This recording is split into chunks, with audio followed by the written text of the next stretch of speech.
associated with the Armed Services of Pearl Harbor, tour operator of United States Tours, the great parents of our Mayfield students, and of course the students themselves. It's truly a great honor to perform today. The national anthem of our great United States is the Star-Spangled Banner. It was originally written as a poem in 1814 after Francis Scott Key witnessed the bombardment of Fort McHenry by the British Royal Navy ships at Chesapeake Bay. The music would be added by songwriter John Stafford Smith, and the song would be recognized for official use by the Navy in 1889. March 3, 1931, President Herbert Hoover would sign a congressional resolution making the Star-Spangled Banner the official national anthem of the United States. Please rise and move your caps. We honor our great country and thank our national anthem.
Our next song will be God Bless America. It was written by Irving Berlin in 1918 while he served in the U.S. Army, but did not make its public debut until an Armistice Day radio broadcast 20 years later. Here's God Bless America.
Our next selection is Your Grand Old Flag, written by George M. Cohan in 1906. It was first performed as part of his stage musical, George Washington Jr.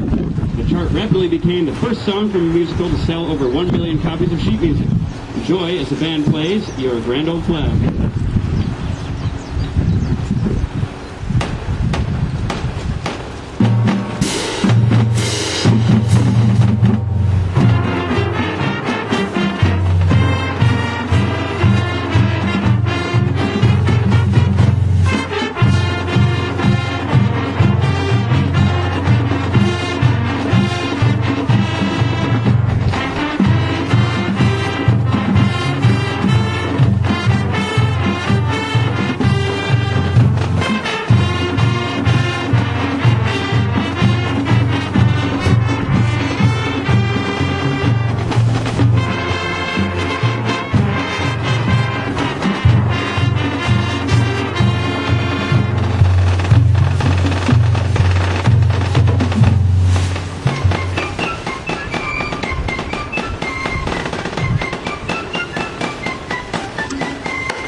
Caisson Song was adopted as the official tune of the U.S. Army and was the proud anthem of the U.S. Field Artillery Corps.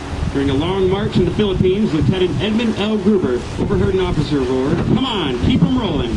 Gruber, whose relative, Franz, composed the Christmas song Silent Night, was suddenly inspired, and that night wrote the now famous melody, the Caisson Song. Fellow soldiers helped with the lyrics, and in almost no time, all 6 regiments of the U.S. Field Artillery had adopted the Caisson Song as a popular marching tune. During the last days of World War I, senior artillery leaders wanted to make the Caisson Song official, and mistaking the piece as composed during the Civil War, allowed bandmaster John to incorporate most of the song into his own composition, the U.S. Field Artillery March. The song became a chart topper during World War I, selling 750,000 copies. Discovering that Gruber actually wrote the melody, and embarrassed by innocent Sousa, made certain Gruber receives his royalties.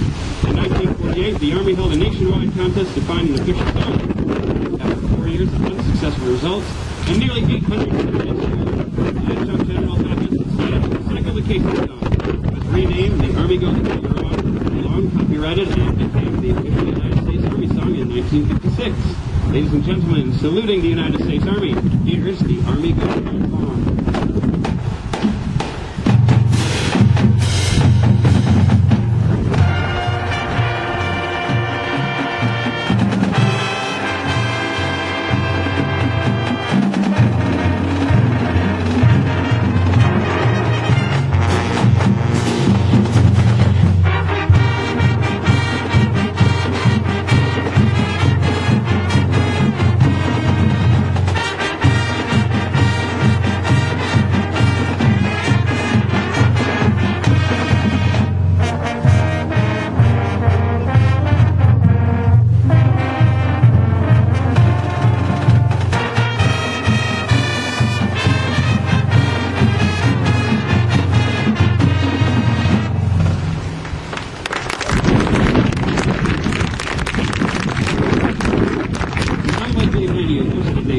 Tune many now associate with the Marines' hymn.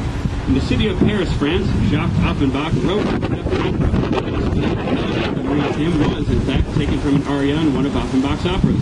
This tune was morphed to fit the now famous lines, "From the halls of Montezuma to the shores of Tripoli." According to tradition, an officer wrote the first verse of the hymn on duty in the Mexican War. Meant to highlight the various campaigns of the Marines, the unknown author edited the words from the Marines' colors and added them to Offenbach's melody. Continuing the custom, every campaign the Marines participate in gives birth to a new unofficial verse.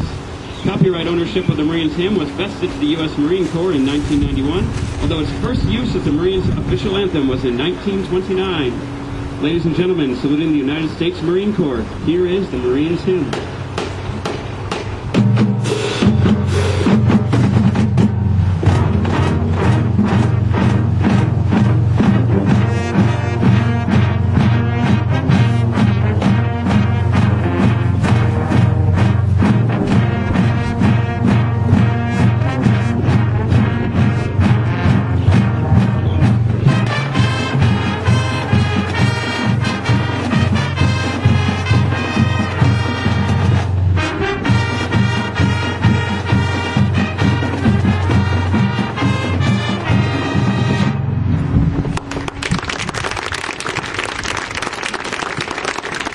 In an attempt to write a catchy tune to rally the Naval Academy's football team, Anchors Away was born. Lieutenant Charles A. Zimmerman, the U.S. Navy bandmaster from 1887 to 1916, started the practice of composing a march for each graduating class. However, none of these tunes really caught on. In 1906, Zimmerman was approached by midshipman Alfred Hart Miles to write a piece of music that would be inspiring. One with swing to it, so it could be used in the football marching song, one that would live forever. Together, Zimmerman and Hart composed the tune and lyrics that became Anchors Away, dedicated to the class of 1907. The new fight song helped propel Navy to a win that year over Army in their annual rivalry football game, and the march was subsequently adopted as the official Navy song, and it continues to inspire classes of Naval Academy midshipmen. Ladies and gentlemen, saluting the United States Navy, here's Anchors Away.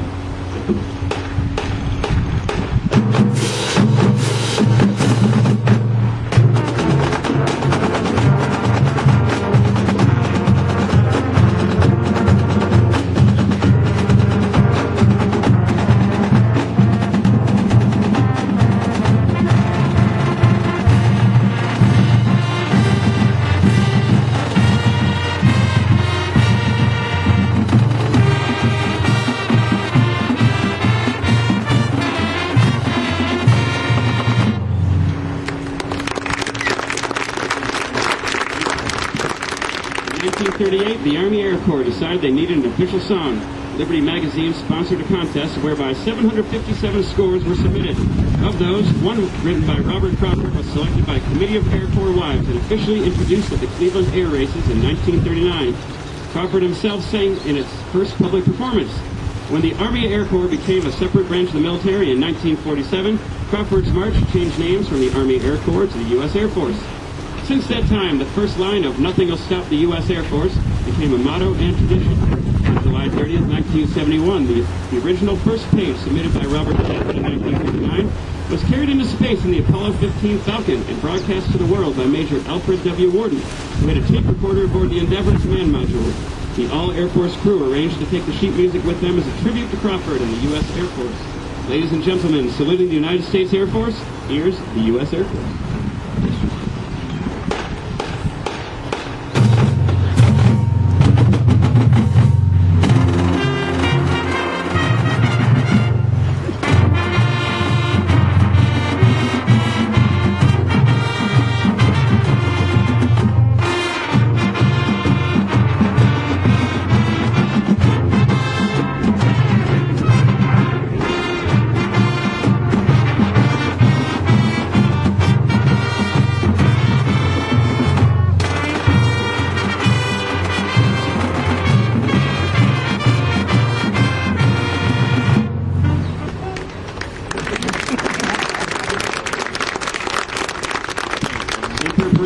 Meaning always ready, is the official march and motto of the United States Coast Guard. The Coast Guard Historian's Office believes the first use of this phrase was by the New Orleans Bee newspaper in the 1830s. The original lyrics were written by Captain Francis Saltus Van Buskirk in 1922 while he was on board the vessel Yamacraw in Savannah, Georgia. In 1927, Captain Van, as his friends called him, wrote the music to accompany the lyrics. The current verse and a second chorus were written by Homer Smith, 3rd Naval District Coast Guard Quartet, Sheep's Hole, and Walton Butterfield in 1943. In 1969, the first line of each verse was changed once again, and this is the song we know today. Ladies and gentlemen, saluting the United States Coast Guard, here's Semper Paratus.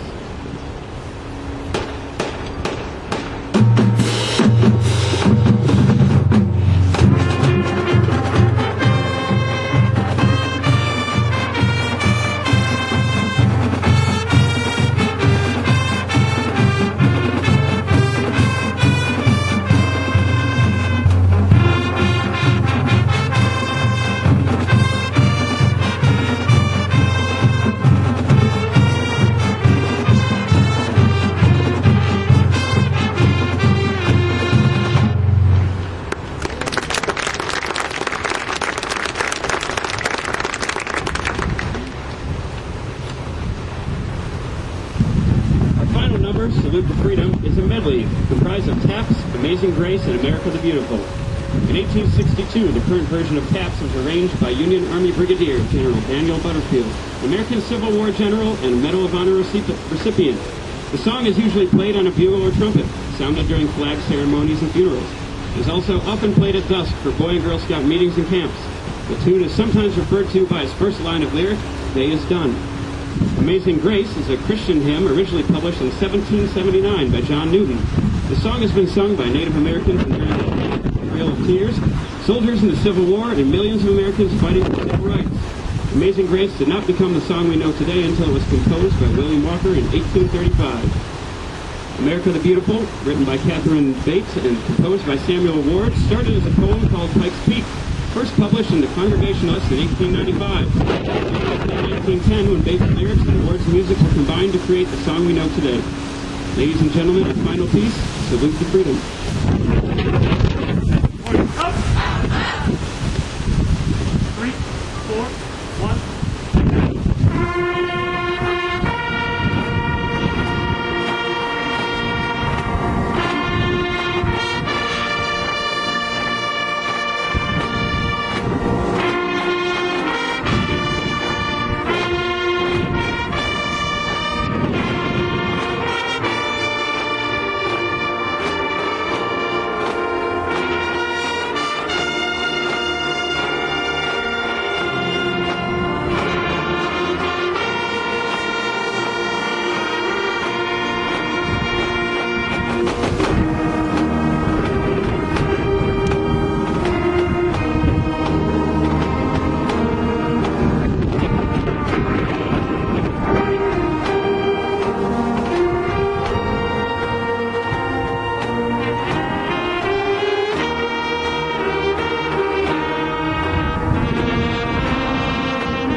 Mayfield, Ohio.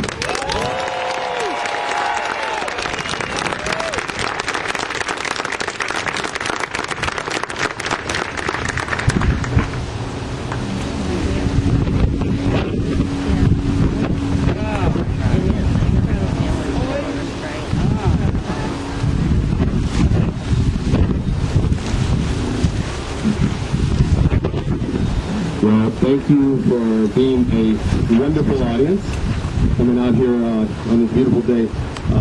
We do have some presentations, and at this time, I'd like to have Mr. Nate O'Shaughnessy say a few words.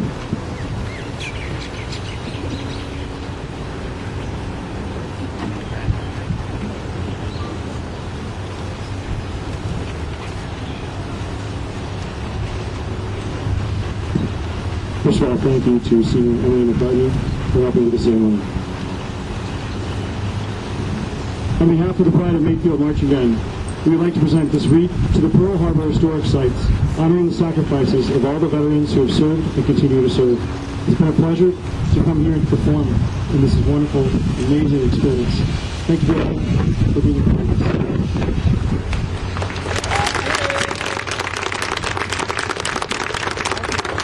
To accept the wreath, we have National Parksman, Mr. Delbert Van Doren.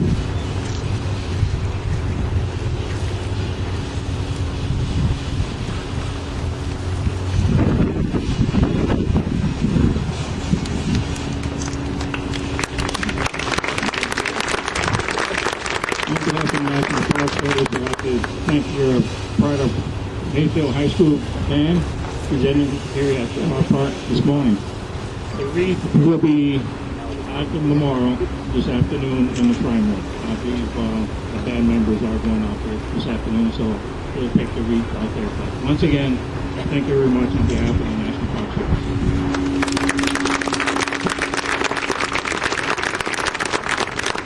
Also, at this time, we'd like to present a flag to the marching band. This is the flag that was flown on December 7th last year, 2013, at the memorial. We present this to the marching band.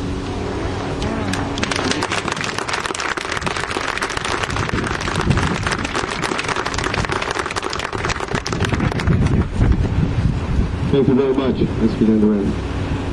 In addition to this flag having flown over the USS Arizona on December 7th, in your honor, which will be receiving a certificate, by the way. This same flag was also flown this morning here on the flagstaff of the USS Bowfin submarine.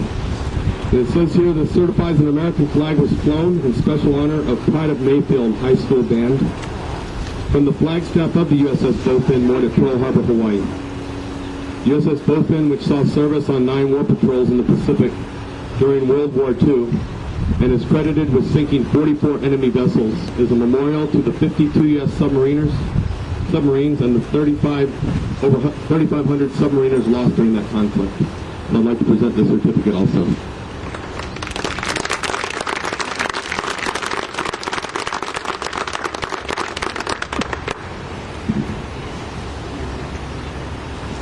Ladies and gentlemen, and students of the band, you know, it's such an honor to be able to host you folks when you come out to Hawaii and to share this beautiful setting and this very historical moment, something that we sure you'll remember for the rest of your life.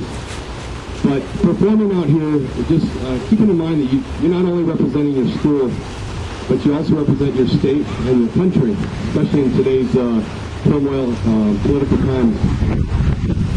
But I wanted to say a little something to the students, especially, that these the men that served on the Arizona, was especially a devastating moment in our history. The casualties that took place.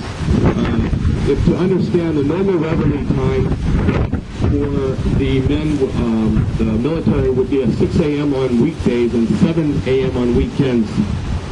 The men of the Arizona were given special permission to sleep in until 8 o'clock that fateful morning of December 7th. They had taken second place in a band competition the night before. Now keep in mind, these men weren't much older than you back in the day. They were 17 years old, 17, 18 years old. Later, they were given an honorary first place because of what had taken place. But I just wanted you to keep in that in mind. There's over 900 of our American citizens buried right there at the memorial that you're supposed to get a chance to go and see. We're glad you all brought your days and you're able to give a dedication to our fallen soldiers. At this time, I'd like to call out a couple of presentations from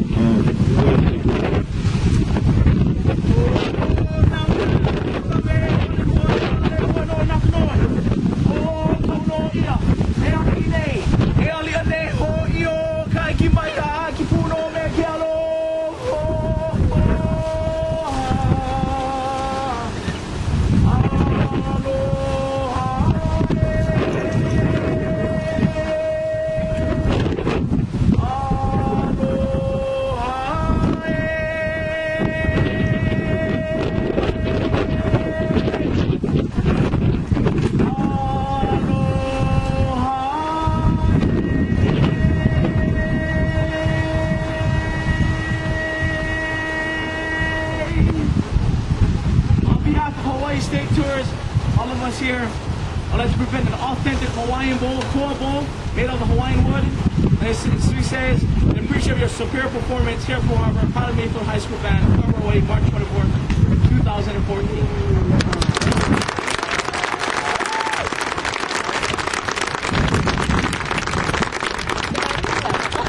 And we have one more presentation I'd like to call this time.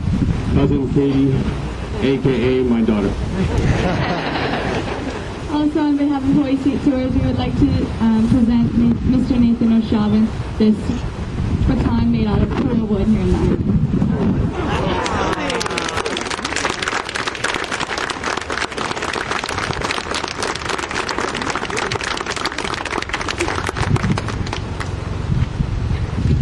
Ladies and gentlemen, and all of our student performers, thanks again for coming out. Students, thank you so much for coming and sharing all your talents out here today on this beautiful day. And let's enjoy the rest of the tour. This does conclude the performance of the Pride of Mayfield Marching Band. Thanks once again for coming all the way from the island of Ohio. So enjoy your tour. Parents, if you could stay put, and we're going to go ahead and take care of the students at this time. Thank you very much. Aloha.